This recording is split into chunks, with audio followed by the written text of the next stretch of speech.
અંત્રોલી ગ્રામ પંચાયતના તળાવની જમીન પર દબાણનો ગંભીર આક્ષેપ. સરપંચે તંત્રની નિષ્ક્રિયતા સામે ઉઠાવ્યો સવાલ. અંત્રોલી ધારેલી ગ્રામ પંચાયતના સરપંચ શ્રી જયેશભાઈ બાલુભાઈ સોલંકીએ સ્થાનિક બ્લોક નંબર 5માં આવેલા તળાવની જમીન પર ભૂમાફિયા દ્વારા કરાયેલ ગેરકાયદેસર દબાણ અંગે ગંભીર આક્ષેપ કર્યા છે.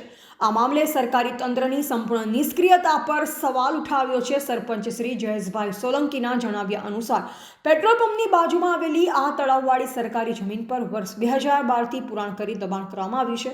આ દબાણના ભાગરૂપે ગેરકાયદેસર રીતે આશરે 10 દુકાનો અને એક મકાનનું બાંધકામ કરવામાં આવ્યું છે. શ્રી જયેશભાઈ ભારપૂર્વક જણાવ્યું કે આ ગંભીર મામલે તેમણે જિલ્લા અને તાલુકા સ્તરના તમામ ઉચ્ચ અધિકારીઓને વારંવાર રજૂઆત કરી, પરંતુ કોઈ કાર્યવાહી થઈ નથી. મેં કામરેજ તાલુકામાં ટીડીઓ સાહેબ, મામલતદાર સાહેબ, પ્રાંત સાહેબ અને કલેક્ટર સાહેબને આ દબાણ દૂર કરવા માટે રજૂઆત કરવા છતાં આ સુધી કોઈ કાર્યવાહી કરવામાં આવી નથી.